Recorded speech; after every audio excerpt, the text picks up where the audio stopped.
حضرت ابو بکر صدیق رضی اللہ تعالیٰ عنہ کہتے ہیں، جب میں یمن میں اپنی خریداری اور تجارتی کام کر چکا تو رخصت ہونے کے وقت اس کے پاس آیا۔ اس وقت اس نے مجھ سے کہا، میری طرف سے چند شعر سن لو جو میں نے اس نبی کی شان میں کہے ہیں۔ اس پر میں نے کہا، اچھی بات ہے، سناؤ۔ تب اس نے مجھے وہ شعر سنائے۔ اس کے بعد جب میں مکہ معظمہ پہنچا تو نبی صلی اللہ علیہ وآلہ وسلم اپنی نبوت کا اعلان کر چکے تھے۔ فوراً ہی میرے پاس قریش کے بڑے بڑے سردار آئے۔ ان میں زیادہ اہم عقبہ بن ابی معیط، شیبہ، ابو جہل اور ابو البختری تھے۔ ان لوگوں نے مجھ سے کہا، اے ابو بکر، ابو طالب کے یتیم نے دعویٰ کیا ہے کہ وہ نبی ہیں۔ اگر آپ کا انتظار نہ ہوتا تو ہم اس وقت تک صبر نہ کرتے۔ اب جب کہ آپ آ گئے ہیں، ان سے نمٹنا اب آپ ہی کا کام ہے۔ اور یہ بات انہوں نے اس لیے کہی تھی کہ حضرت ابو بکر صدیق رضی اللہ تعالیٰ عنہ نبی کریم صلی اللہ علیہ وسلم کے قریبی دوست تھے۔ ابو بکر صدیق رضی اللہ تعالیٰ عنہ فرماتے ہیں کہ میں نے اچھے انداز سے ان لوگوں کو ٹال دیا اور خود آپ کے گھر پہنچ کر دروازے پر دستک دی۔ آپ باہر تشریف لائے۔ مجھے دیکھ کر آپ نے ارشاد فرمایا، اے ابو بکر، میں تمہاری اور تمام انسانوں کی طرف اللہ کا رسول بنا کر بھیجا گیا ہوں، اس لیے اللہ تعالیٰ پر ایمان لے آؤ۔ آپ کی بات سن کر میں نے کہا، آپ کے پاس اس بات کا ثبوت ہے؟ آپ نے میری بات سن کر ارشاد فرمایا، اس بوڑھے کو وہ شعر جو اس نے آپ کو سنائے تھے، یہ سن کر میں حیران رہ گیا اور بولا، میرے دوست، آپ کو ان کے بارے میں کس نے بتایا؟ آپ نے ارشاد فرمایا، اس عظیم فرشتے نے جو مجھ سے پہلے بھی تمام نبیوں کے پاس آتا رہا ہے۔ حضرت ابو بکر صدیق رضی اللہ تعالیٰ عنہ نے عرض کیا، اپنا ہاتھ لائیں، میں گواہی دیتا ہوں کہ اللہ کے سوا کوئی معبود نہیں، اور یہ کہ آپ اللہ کے رسول ہیں۔ آپ میری ایمان لانے پر بہت خوش ہوئے، مجھے سینے سے لگایا، پھر کلمہ پڑھ کر میں آپ کے پاس سے واپس آ گیا۔ مسلمان ہونے کے بعد حضرت ابو بکر صدیق رضی اللہ تعالیٰ عنہ نے جو سب سے پہلا کام کیا وہ تھا اسلام کی تبلیغ۔ انہوں نے اپنے جاننے والوں کو اسلام کا پیغام دیا، انہیں اللہ اور اس کے رسول کی طرف بلایا۔ چنانچہ ان کی تبلیغ کے نتیجے میں حضرت عثمان بن عفان رضی اللہ تعالیٰ عنہ مسلمان ہوئے۔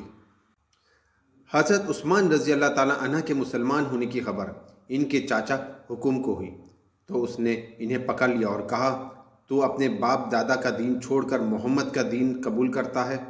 اللہ کی قسم، میں تجھے اس وقت تک نہیں چھوڑوں گا جب تک کہ تو اس دین کو نہیں چھوڑے گا۔ اس کی بات سن کر حضرت عثمان غنی رضی اللہ تعالیٰ عنہ نے فرمایا، اللہ کی قسم، میں اس دین کو کبھی نہیں چھوڑوں گا۔ ان کے چاچا نے جب ان کی پختگی اور ثابت قدمی دیکھی تو انہیں دھوئیں میں کھڑا کر کے تکلیف پہنچائی۔ حضرت عثمان غنی رضی اللہ تعالیٰ عنہ ثابت قدم رہے۔ حضرت عثمان رضی اللہ تعالیٰ عنہ کی فضیلت میں ایک حدیث میں آیا ہے کہ نبی کریم صلی اللہ علیہ وآلہ وسلم نے فرمایا، جنت میں ہر نبی کا ایک رفیق ہے، یعنی ساتھی ہوتا ہے، اور میرے ساتھی وہاں عثمان ابن عفان ہوں گے۔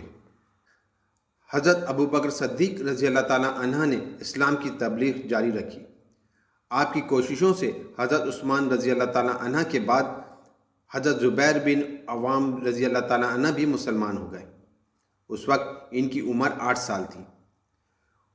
اس طرح حضرت عبد الرحمن بن عوف رضی اللہ تعالیٰ عنہ بھی حضرت ابو بکر صدیق رضی اللہ تعالیٰ عنہ کی کوشش سے مسلمان ہوئے۔ جاہلیت کے زمانے میں ان کا نام عبد القعبہ تھا۔ نبی کریم صلی اللہ علیہ وآلہ وسلم نے آپ کا نام عبد الرحمن رکھا۔ یہ عبد الرحمن بن عوف رضی اللہ تعالیٰ عنہ کہتے ہیں، امیہ ابن خلف میرا دوست تھا۔ ایک روز اس نے مجھ سے کہا، تم نے اس نام کو چھوڑ دیا جو تمہارے باپ نے رکھا تھا؟ جواب میں نے کہا، ہاں، چھوڑ دیا۔ یہ سن کر وہ بولا، میں رحمان کو نہیں جانتا، اس لیے میں تمہارا نام عبداللہ رکھتا ہوں۔ چنانچہ مشرک اس روز سے مجھے عبداللہ کہہ کر پکارنے لگے۔ حضرت عبد الرحمن بن عوف رضی اللہ تعالیٰ عنہ اپنے اسلام لانے کا واقعہ اس طرح بیان کرتے ہیں، میں اکثر یمن جایا کرتا تھا۔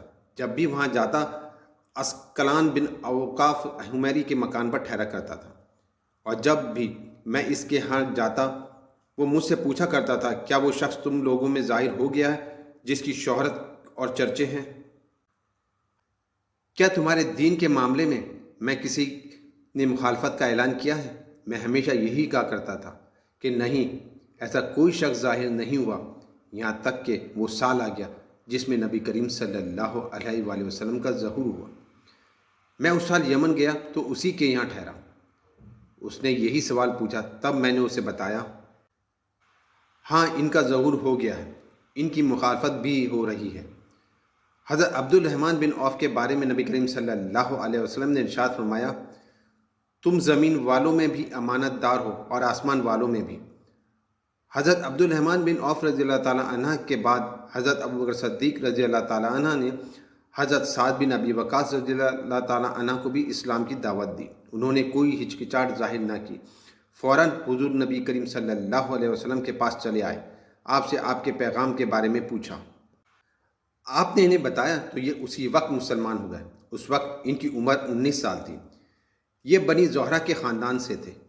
آپ صلی اللہ علیہ وسلم کی والدہ ماجدہ آمنہ بھی اس خاندان سے تھیں، اسی لیے حضرت سعد بن ابی وقاص رضی اللہ تعالیٰ عنہ حضور صلی اللہ علیہ وسلم کے ماموں کہلاتے تھے۔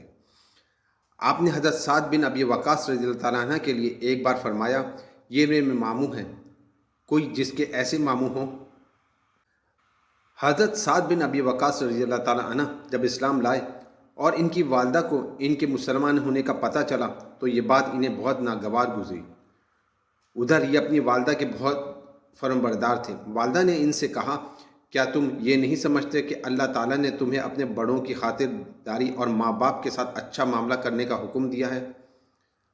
حضرت سعد رضی اللہ تعالیٰ عنہ نے جواب دیا، ہاں بالکل ایسا ہی ہے۔ یہ جواب سن کر والدہ نے کہا، بس تو خدا کی قسم میں اس وقت تک کھانا نہیں کھاؤں گی جب تک محمد کے لائے ہوئے پیغام کو کفر نہیں کہو گے اور آصاف اور نائلہ بتوں کو جا کر چھو گے نہیں۔ اس وقت کے مشرکوں کا طریقہ یہ تھا کہ وہ ان بتوں کو کھلے منہ میں کھانا اور شراب ڈالا کرتے تھے۔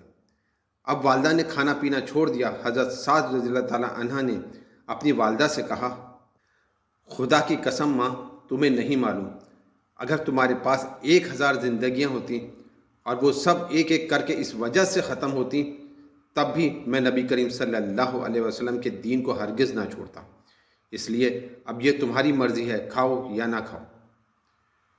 جب ماں نے ان کو یہ مضبوطی دیکھی تو کھانا شروع کر دیا، تاہم اس نے اب ایک اور کام کیا، دروازے پر گئی اور چیخ چیخ کر کہنے لگی، کیا مجھے ایسے مددگار نہیں مل سکتے جو سعد کے معاملے میں میری مدد کرے تاکہ میں اسے گھر میں قید کر دوں اور قید کی حالت میں یہ مر جائے یا اپنے نئے دین کو چھوڑ دے؟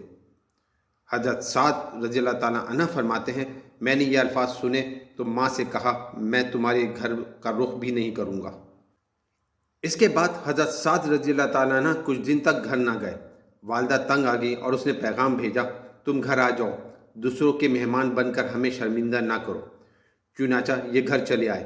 اب گھر والوں نے پیار و محبت سے سمجھانا شروع کیا۔ وہ ان کے بھائی عامر کی مثال دے کر کہتی، دیکھو عامر کتنا اچھا ہے، اس نے اپنے باپ دادا کا دین نہیں چھوڑا۔ لیکن پھر ان کے بھائی عامر بھی مسلمان ہو گئے۔ اب تو والدہ کے غیظ و غضب کا انتہا نہ رہی۔